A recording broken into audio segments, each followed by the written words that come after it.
الحمد لله رب العالمين الرحمن الرحيم مالك يوم الدين. إياك نعبد وإياك نستعين اهدنا الصراط المستقيم صراط الذين أنعمت عليهم غير المغضوب عليهم ولا الضالين.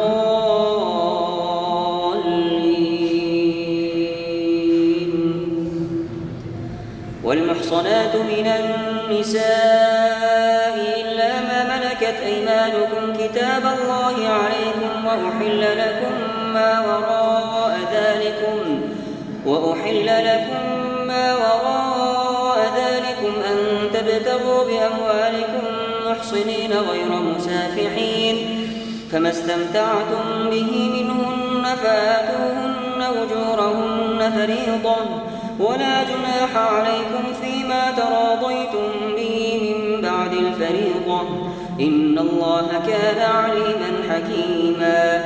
ومن لم يستطع منكم طولا أن ينكح المحصنات المؤمنات فمما ملكت أيمانكم من فتياتكم المؤمنات، والله أعلم بإيمانكم بعضكم من بعض، فانكحوهن بإذن أهلهن وآتوهن أجورهن بالمعروف محصنات غير مسافحات ولا متخذات أخدان، فإذا أحصن فإن أتين بفاحشة فعليهن نصف ما على المحصنات من العذاب،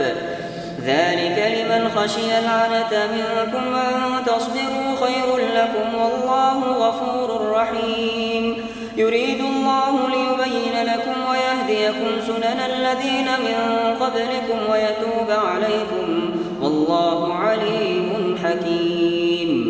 والله يريد أن يتوب عليكم ويريد الذين يتبعون الشهوات أن تميلوا ميلا عظيما. يريد الله أن يخفف عنكم وخلق الإنسان ضعيفا. يا أيها الذين آمنوا لا تأكلوا أموالكم بينكم بالباطل إلا أن تكون تجارة عن تراض منكم، ولا تقتلوا أنفسكم إن الله كان بكم رحيما. ومن يفعل ذلك عدوانا وظلما فسوف نصليه نارا، وكان ذلك على الله يسيرا. إن تجتنبوا كبائر ما تنهون عنه نكفر عنكم سيئاتكم وندخلكم مدخلا كريما. ولا تتمنوا ما فضل الله به بعضكم على بعض، للرجال نصيب مما اكتسبوا وللنساء نصيب مما اكتسبن، واسألوا الله من فضله إن الله كان بكل شيء عليما. ولكل جعلنا موالي مما ترك الوالدان والأقربون والذين عقدت أيمانكم فآتوهم نصيبهم إن الله كان على كل شيء شهيدا. الرجال قوامون على النساء بما فضل الله بعضهم على بعض وبما أنفقوا من أموالهم، فالصالحات قانتات حافظات للغيب بما حفظ الله، واللاتي تخافون نشوزهن فعظوهن واهجروهن في المضاجع واضربوهن، فإن أطعنكم فلا تبغوا عليهن سبيلا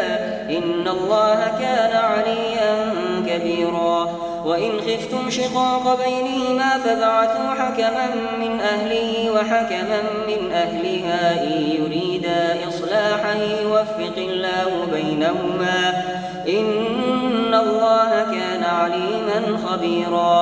واعبدوا الله ولا تشركوا به شيئا، وبالوالدين إحسانا وبذي القربى واليتامى والمساكين والجار ذي القربى والجار الجنب والصاحب بالجنب وابن السبيل وما ملكت أيمانكم إن الله لا يحب من كان مختالا فخورا. الذين يبخلون ويأمرون الناس بالبخل ويكتمون ما آتاهم الله من فضله وأعتدنا للكافرين عذابا مهينا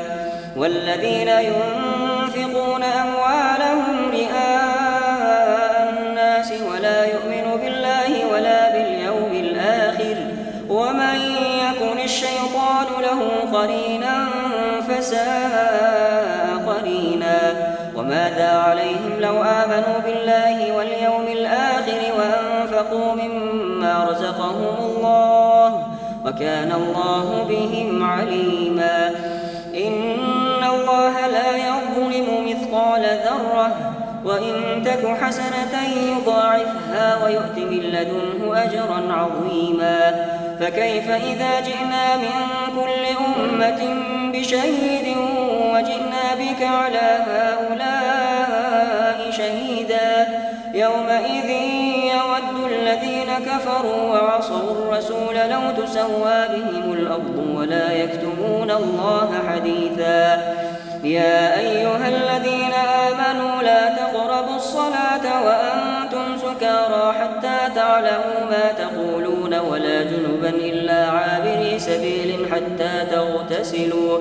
وإن كنتم مرضى أو على سفر أو جاء أحد منكم من الغائط أو لامستم النساء فلم تجدوا ماء فتيمموا صعيدا طيبا فامسحوا بوجوهكم وأيديكم إن الله كان عفوا غفورا ألم تر إلى الذين أوتوا نصيبا من الكتاب يشترون الضلالة ويريدون أن تضلوا السبيل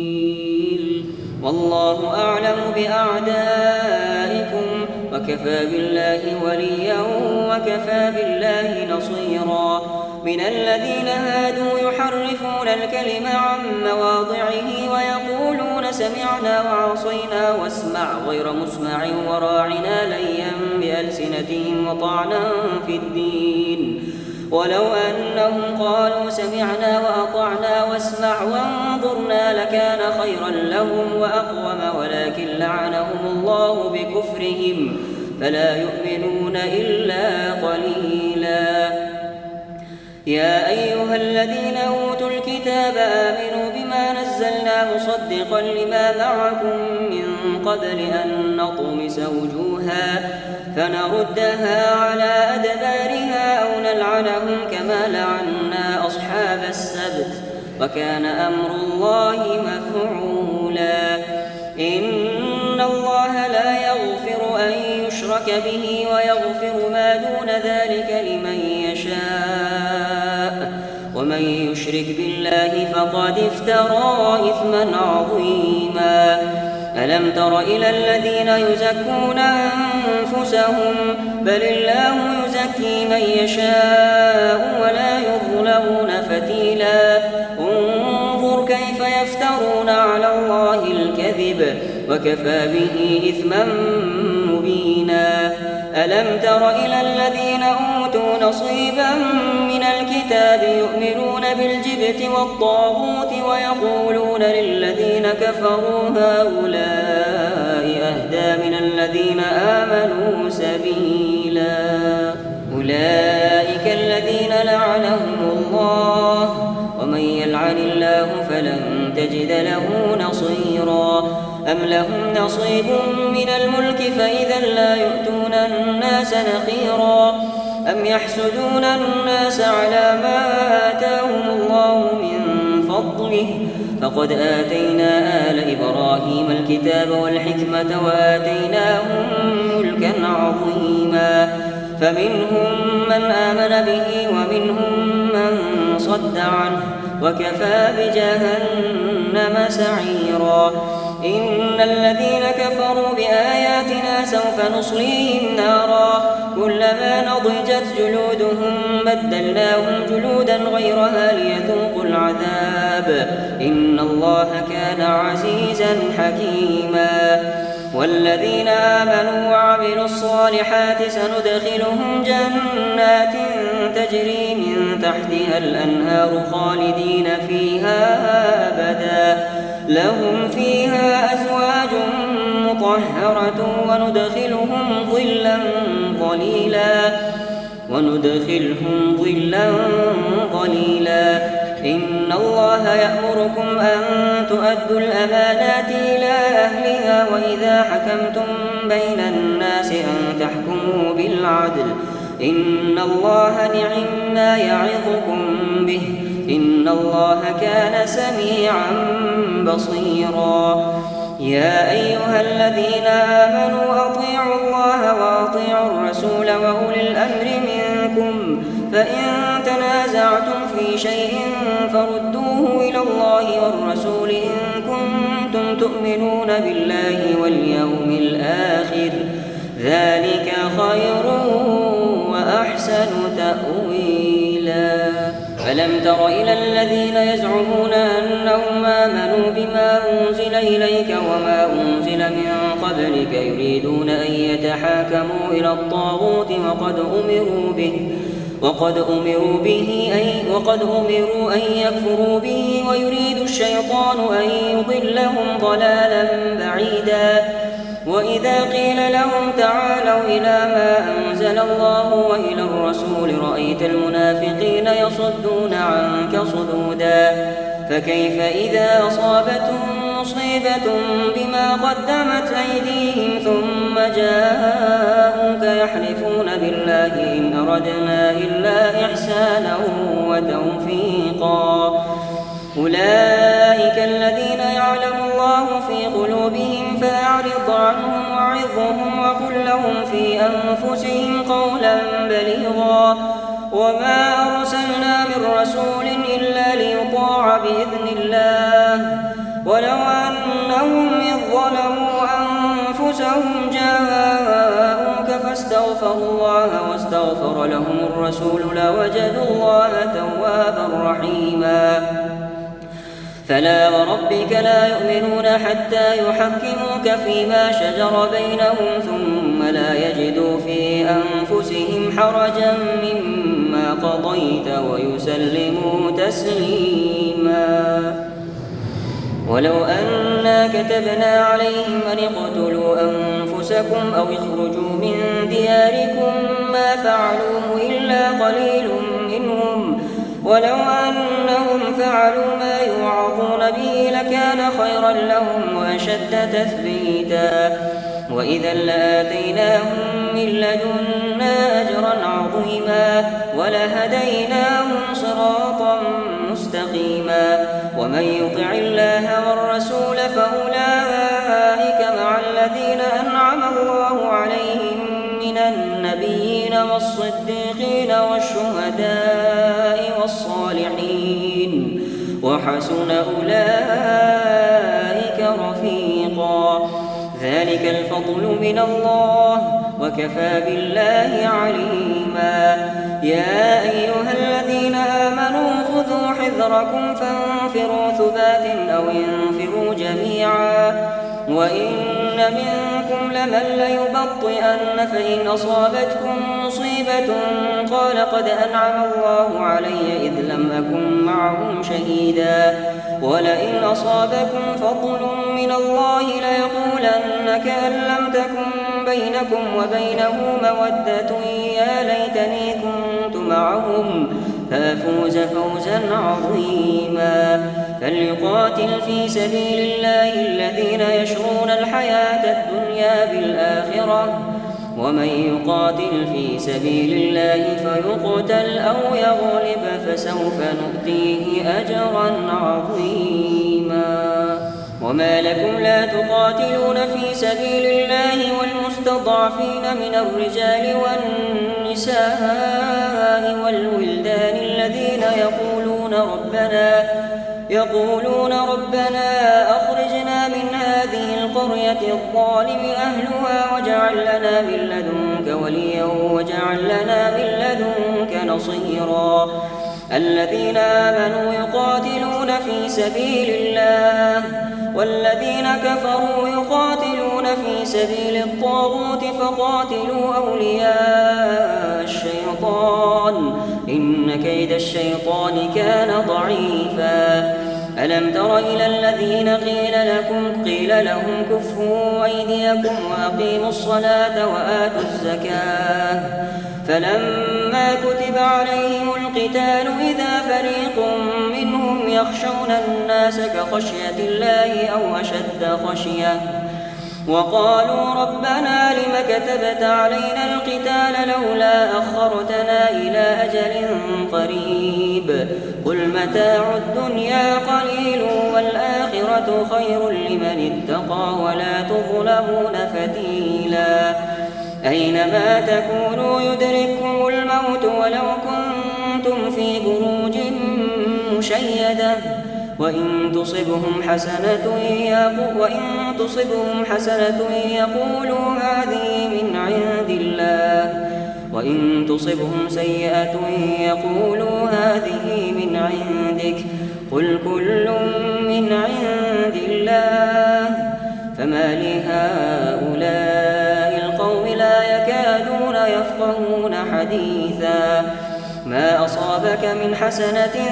فمن الله وما أصابك من سيئة فمن نفسك فأرسلناك للناس رسولا وكفى بالله شهيدا. من يطع الرسول فقد أطاع الله ومن تولى فما أرسلناك عليهم حفيظا ويقولون طاعة فإذا برزوا من عندك بيت طائفة منهم غير الذي تقول والله يكتب ما يبيتون فأعرض عنهم وتوكل على الله وكفى بالله وكيلا. أفلا يتدبرون القرآن ولو كان من عند غير الله لوجدوا فيه اختلافا كثيرا. وإذا جاءهم أمر من الأمن أو الخوف أذاعوا به ولو ردوه إلى الرسول وإلى أولي الأمر منهم لعلمه الذين يستنبطونه منهم ولولا فضل الله عليكم ورحمته لاتبعتم الشيطان إلا قليلا. فقاتل في سبيل الله لا تكلف إلا نفسك وحرض المؤمنين عسى الله أن يكف بأس الذين كفروا والله أشد بأسا وأشد تنكيلا. من يشفع شفاعة حسنة يكن له نصيب منها ومن يشفع شفاعة سيئة يكن له كفل منها وكان الله على كل شيء مقيتا. وإذا حييتم بتحية فحيوا بأحسن منها أو ردوها إن الله كان على كل شيء حسيبا. الله لا إله إلا هو ليجمعنكم إلى يوم القيامة لا ريب فيه ومن أصدق من الله حديثا. فما لكم في المنافقين فئتين والله أركسهم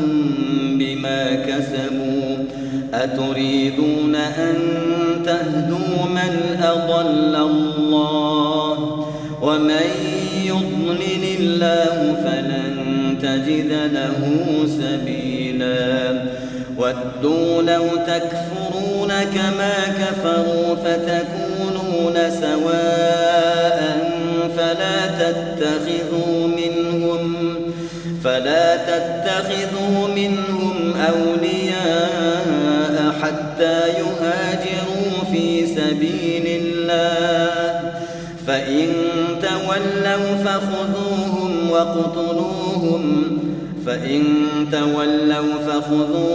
وقتلوهم حيث وجدتموهم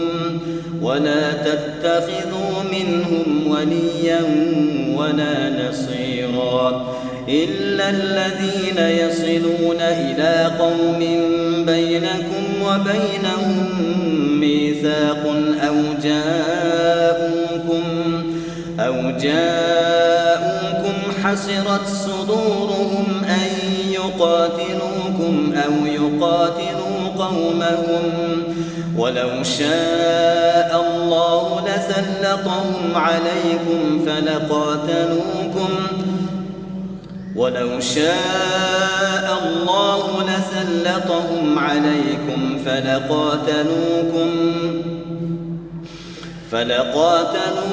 فلم يقاتلوكم وألقوا إليكم السلم فما جعل الله لكم عليهم سبيلا ستجدون آخرين يريدون أن يأمنوكم ويأمنوا قومهم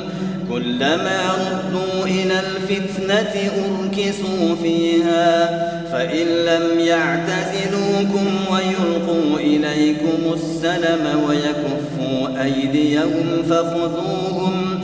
فخذوهم واقتلوهم حيث ثقفتموهم وأولئكم جعلنا لكم عليهم سلطانا مبينا وما كان لمؤمن أن يقتل مؤمنا إلا خطأ ومن قتل مؤمنا خطأ فتحرير رقبة مؤمنة ودية مسلمة إلى أهله إلا أن يصدقوا فإن كان من قوم عدو لكم وهو مؤمن فتحرير رقبة مؤمنة وإن كان من قوم بينكم وبينهم ميثاق فدية مسلمة إلى أهله وتحرير رقبة مؤمنة فمن لم يجد فصيام شهرين متتابعين توبة من الله وكان الله عليما حكيما ومن يقتل مؤمنا متعمدا فجزاؤه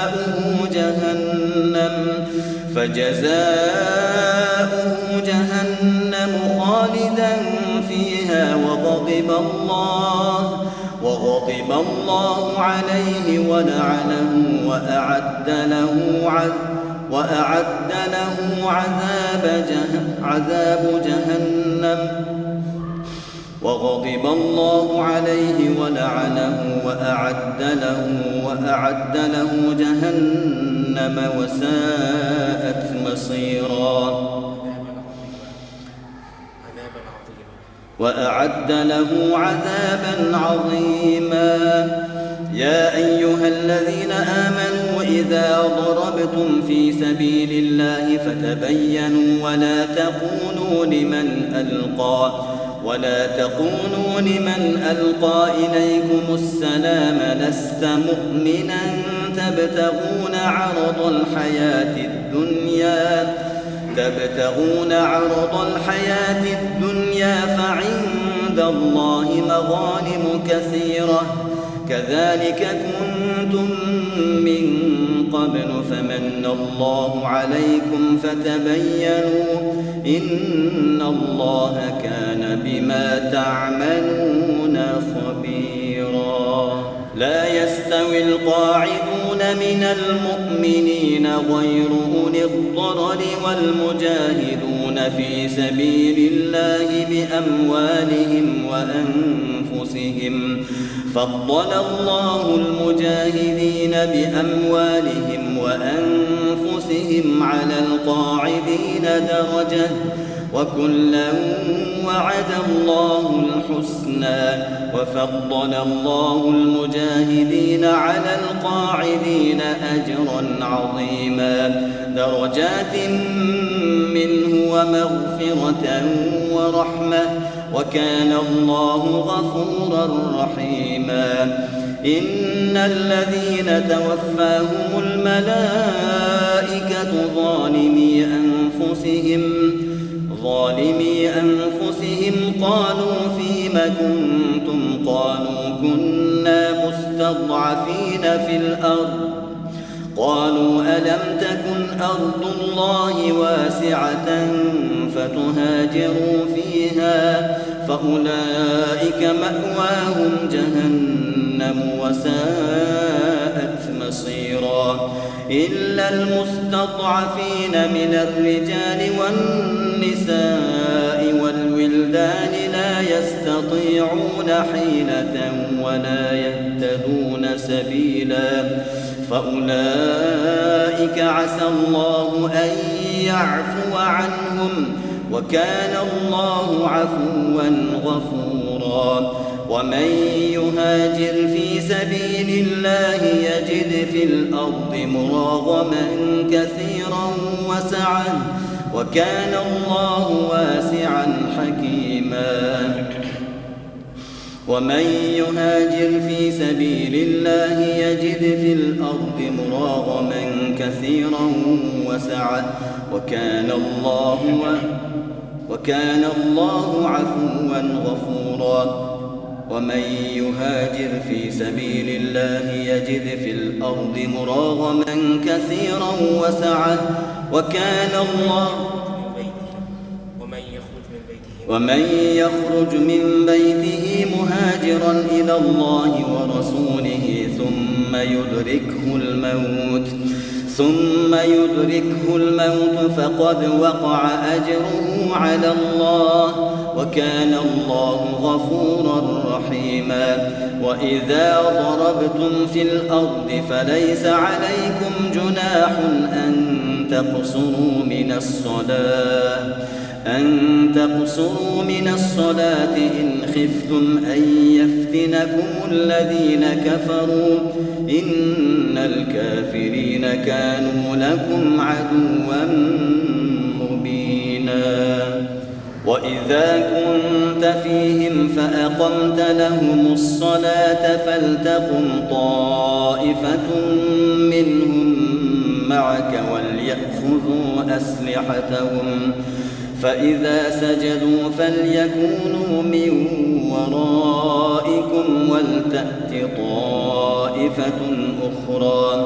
ولتأت طائفة أخرى لم يصلوا فليصلوا معك وليأخذوا حذرهم وأسلحتهم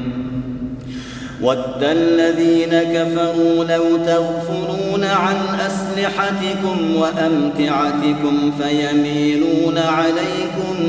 ميلة واحدة ولا جناح عليكم إن كان بكم أذى من مطر أو كنتم مرضى أن تضعوا أسلحتكم وخذوا حذركم إن الله أعد للكافرين عذابا مهينا فإذا قضيتم الصلاة فاذكروا الله قياما وقعودا وعلى جنوبكم فإذا اطمأننتم فأقيموا الصلاة إن الصلاة كانت على المؤمنين كتابا موقوتا ولا تهنوا في ابتغاء القوم إن تكونوا تألمون فإنهم يألمون كما تألمون وترجون من الله ما لا يرجون وكان الله عليما حكيما إنا أنزلنا إليك الكتاب بالحق لتحكم بين الناس بما أراك الله ولا تكن للخائنين خصيما واستغفر الله إن الله كان غفورا رحيما ولا تجادل عن الذين يختانون أنفسهم إن الله لا يحب من كان خوانا أثيما يستخفون من الناس ولا يستخفون من الله وهو معهم إذ يبيتون ما لا يرضى من القول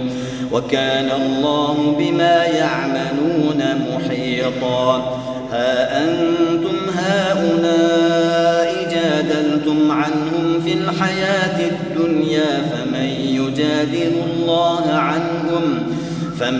يجادل الله عنهم يوم القيامة أم من يكون عليهم وكيلا ومن يعمل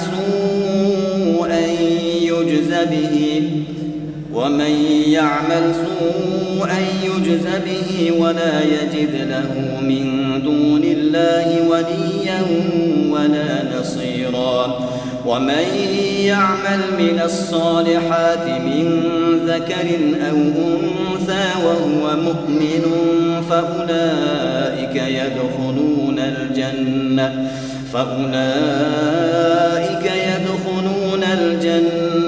ولا يظلمون نقيرا ومن أحسن دينا ممن أسلم وجهه لله وهو محسن واتبع ملة إبراهيم حنيفا واتخذ الله إبراهيم خليلا ولله ما في السماوات وما في الأرض وكان الله بكل شيء محيطا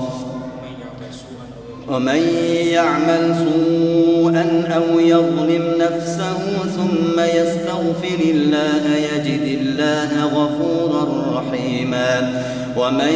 يكسب إثما فإنما يكسبه على نفسه وكان الله عليما حكيما ومن يكسب خطيئة أو إثما ثم يرم به بريئا فقد احتمل بهتانا وإثما مبينا ولولا فضل الله عليك ورحمته لهمت طائفة منهم أن يضلوك وما يضلون إلا أنفسهم وما يضرونك من شيء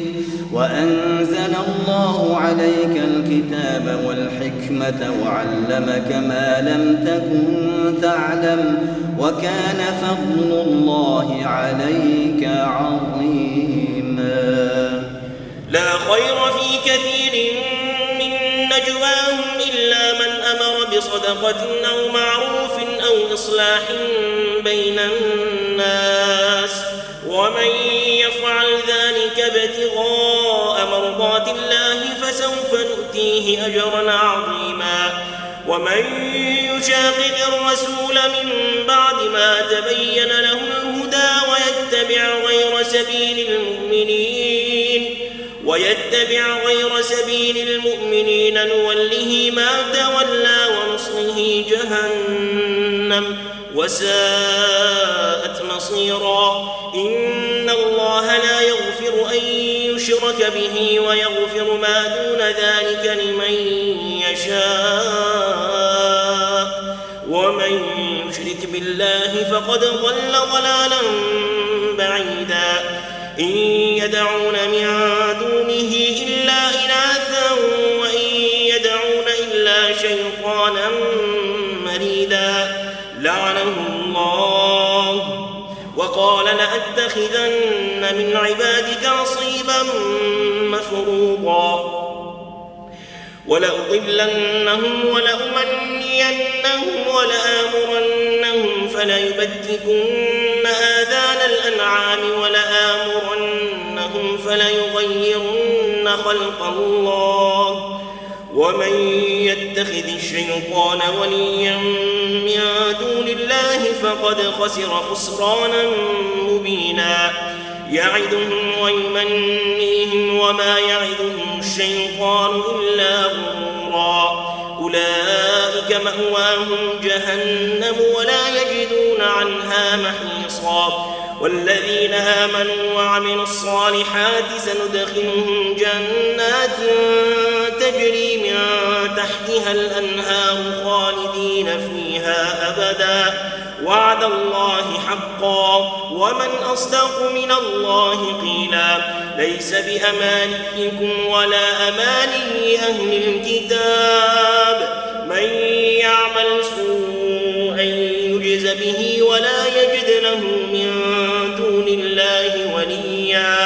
وليا ولا نصيرا. ومن يعمل من الصالحات من ذكر أو أنثى وهو مؤمن فأولئك يدخلون الجنة ولا يظلمون نقيرا. ومن أحسن دينا ممن أسلم وجهه لله وهو محسن ومن أحسن دينا ممن أسلم وجهه لله وهو محسن واتبع ملة إبراهيم حنيفا واتخذ الله إبراهيم خليلا. ولله ما في السماوات وما في الأرض وكان الله بكل شيء محيطا. ويستفتونك في النساء قل الله يفتيكم فيهن وما يتلى عليكم في الكتاب في يتامى النساء اللاتي لا تؤتونهن ما كتب لهن وترغبون أن تنكحوهن والمستضعفين من الولدان وأن تقوموا لليتامى بالقسط وما تفعلوا من خير فإن الله كان به عليما. وإن امرأة خافت من بعلها نشوزا أو إعراضا فلا جناح عليهما أن يصلحا بينهما صلحا والصلح خير. وإن تحسنوا وتتقوا فإن الله كان بما تعملون خبيرا. ولن تستطيعوا أن تعدلوا بين النساء ولو حرصتم فلا تميلوا كل الميل فتذروها كالمعلقة. وإن تصلحوا وتتقوا فإن الله كان غفورا رحيما. وإن يتفرقا يغن الله كلا من سعته وكان الله واسعا حكيما. ولله ما في السماوات وما في الأرض ولقد وصينا الذين أوتوا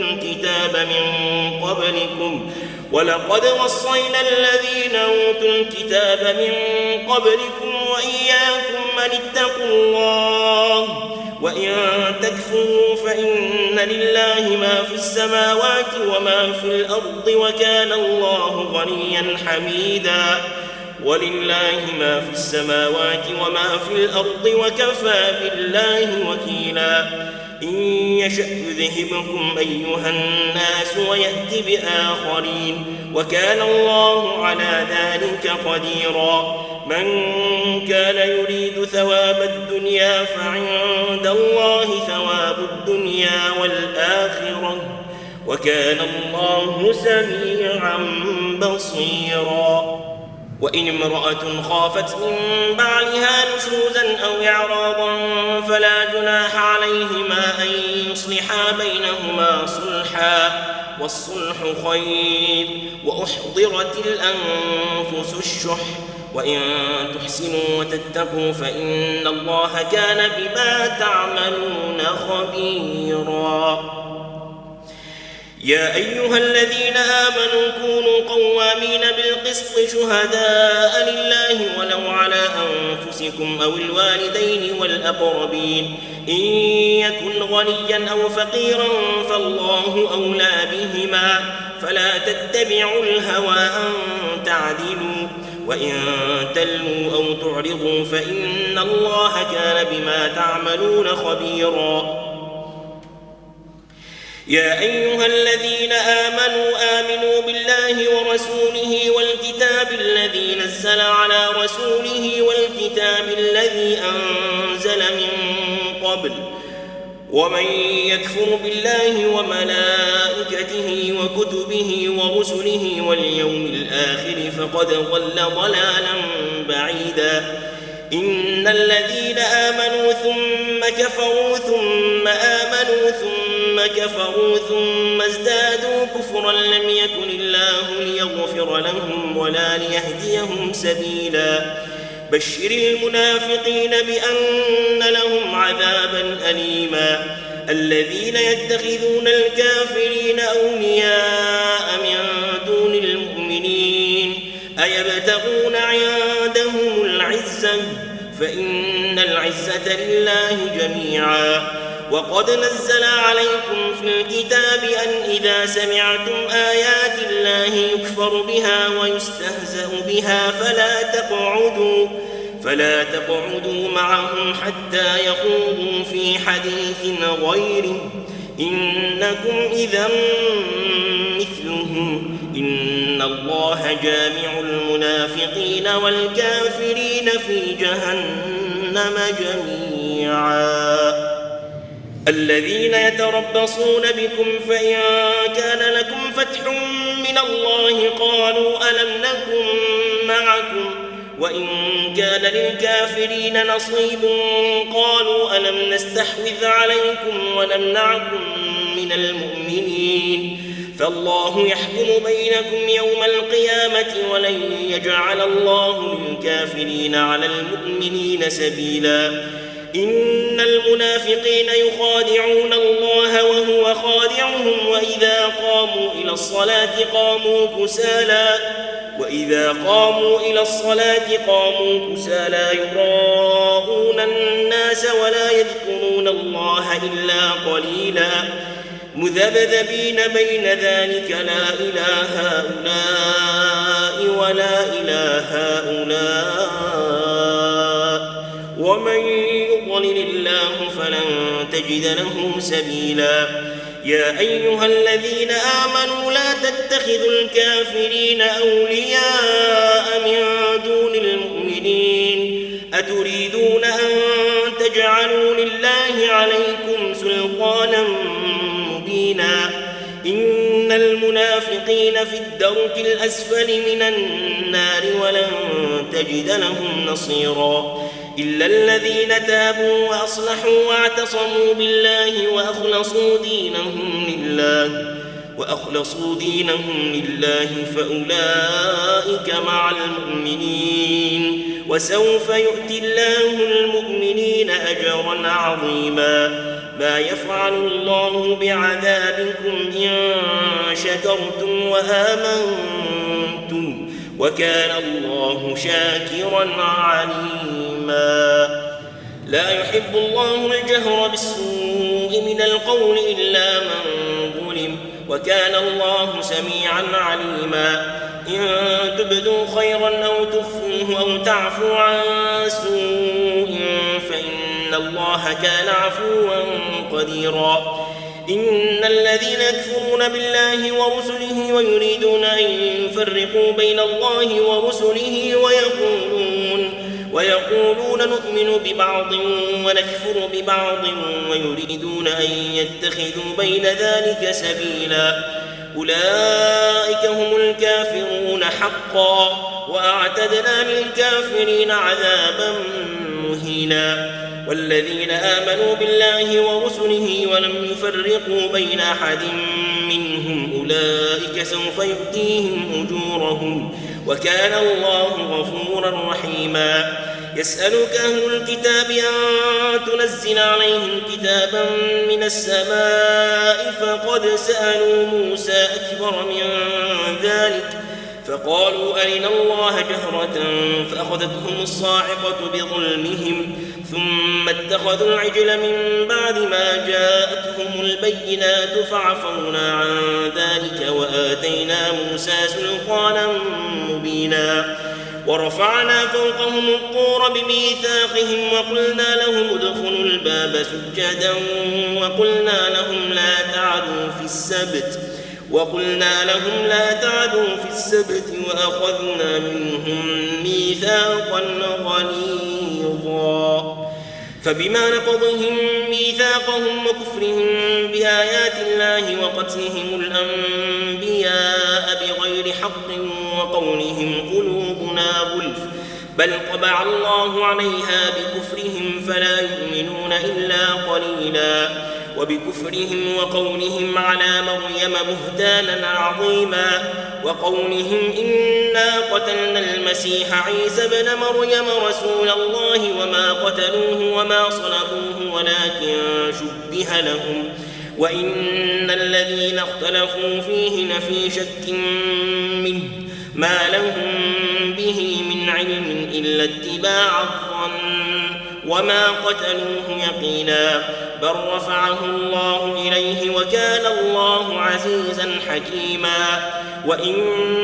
من أهل الكتاب إلا ليؤمنن به قبل موته ويوم القيامة يكون عليهم شهيدا فبظلم من الذين هادوا حرمنا عليهم طيبات أحلت لهم وبصدهم عن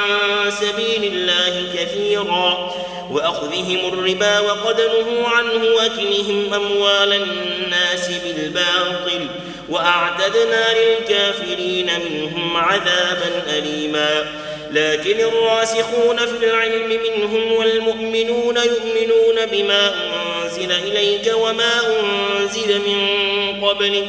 والمقيمين الصلاة والمؤتون الزكاة والمؤمنون بالله واليوم الآخر أولئك سنؤتيهم أجرا عظيما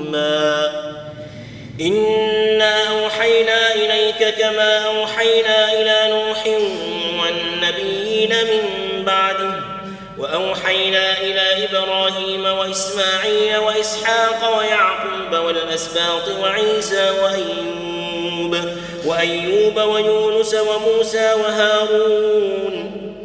إنا أوحينا إليك كما أوحينا إلى نوح والنبيين من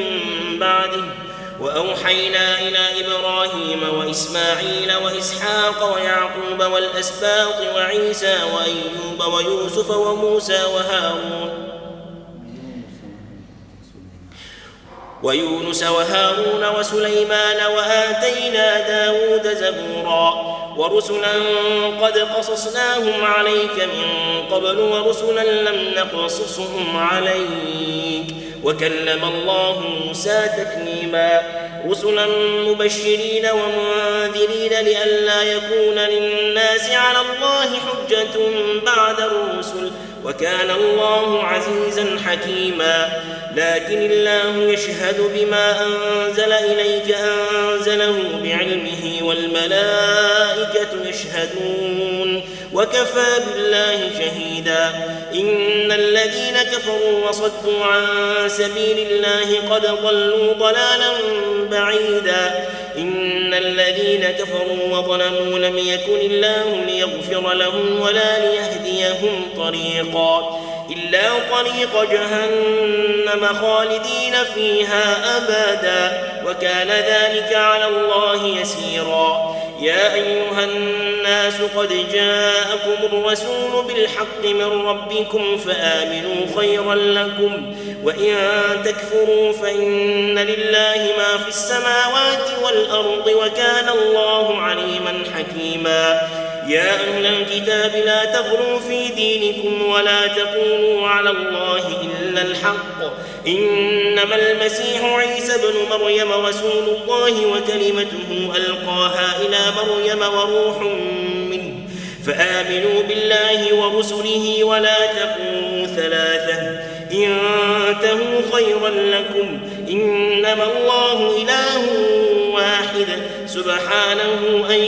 يكون له ولد له ما في السماوات وما في الأرض وكفى بالله وكيلا لن يستنكف المسيح أن يكون عبدا لله ولا الملائكة المقربون ومن يستنكف عن عبادته ويستكبر فسيحشرهم إليه جميعا فأما الذين آمنوا وعملوا الصالحات فيوفيهم أجورهم ويزيدهم من فضله وأما الذين استنكفوا واستكبروا فيعذبهم عذابا أليما ولا يجدون لهم من دون الله وليا ولا نصيرا يا أيها الناس قد جاءكم برهان من ربكم وأنزلنا إليكم نورا مبينا فأما الذين آمنوا بالله واعتصموا به فسيدخلهم في رحمة منه وفضل ويهديهم إليه صراطا مستقيما يستفتونك قل الله يفتيكم في الكلالة إن امرؤ هلك ليس له ولد وله أخت فلها نصف ما ترك وهو يرثها إن لم يكن لها ولد فإن كانت اثنتين فلهما الثلثان مما ترك وإن كانوا إخوة رجالا ونساء فللذكر مثل حظ الأنثيين يبين الله لكم أن تضلوا والله بكل شيء عليم.